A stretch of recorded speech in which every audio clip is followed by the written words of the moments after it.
So ayan mga kadrama-rama, alam ko pong inaabangan nyo po no, yung next na mangyayari po dito sa Abot Kamay na Pangarap, dahil alam naman po natin na sobrang nakaka-tense na nga po no, at saka nakaka-excite na nga din po talaga yung every episode dito sa Abot Kamay na Pangarap no, lalong-lalo na ngayon po is yung drama natin is nakafocus nga po doon kay Doc Carlos no, na kung saan nagpanggap po talaga siyang pulubi no. Tapos na-disgrasya pa siya, tapos napunta pa siya doon sa hospital ng Apex. So dito muna pinufokusan talaga ni director dito kay Carlos, yung kanyang mga kaikikan. So ngayon mga kadrama, alam naman po natin talaga na itong si Moira ay buhay na po, pa po. Talaga 100% na buhay, diba? At alam naman po natin mga kadrama, diba, ilang araw, weeks ata na itong si Dax ay hindi talaga nagpakita dito kay Zoe no.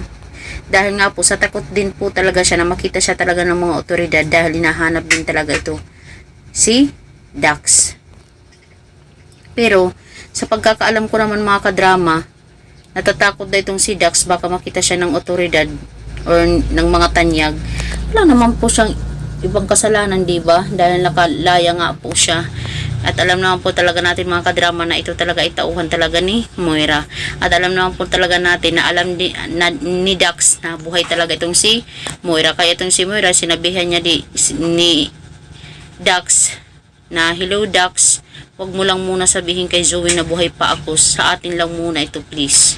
Diba? Dahil abangan ng mga tanyag ang aking pasabog, lalong-lalo na sa Giselle na yan. Diba? Possible talaga alam ni Dax na buhay talaga itong si Moira, at kung nasaan talaga itong si Moira, hindi lang talaga pinapaalam talaga ng kanyang mami. Kaya itong si Dax, wala lang din talagang ingay talaga dito kay Zoe no. Yung mahalaga ngayon talaga kay Dax is talagang suportahan niya itong si Zoe, alalayan, di ba, yung mga ganun ba, bilang isang jowa niya. So mga kadrama, abangan po natin talaga mga kadrama yung pasabog talaga ni Moira no. Talagang inaabangan talaga ito ng lahat, yung pagbabalik talaga ni Moira. Siguro hindi naman siguro magbabagong mukha itong si Moira. Alam naman po natin na meron siyang kakilala, pero hindi naman po sa ganun magbabago yung mukha niya. Nakawig lang po talaga siya.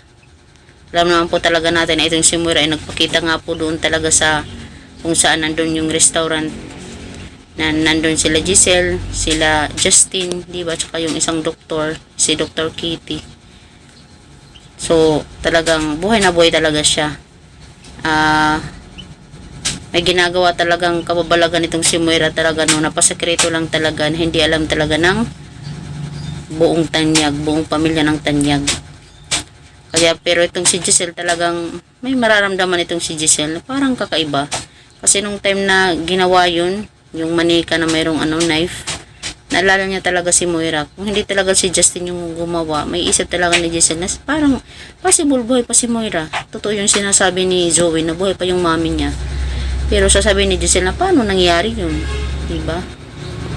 So mga kadrama, abang-abang na lang po tayo sa next na mangyari dito sa Abot Kamay na Pangarap.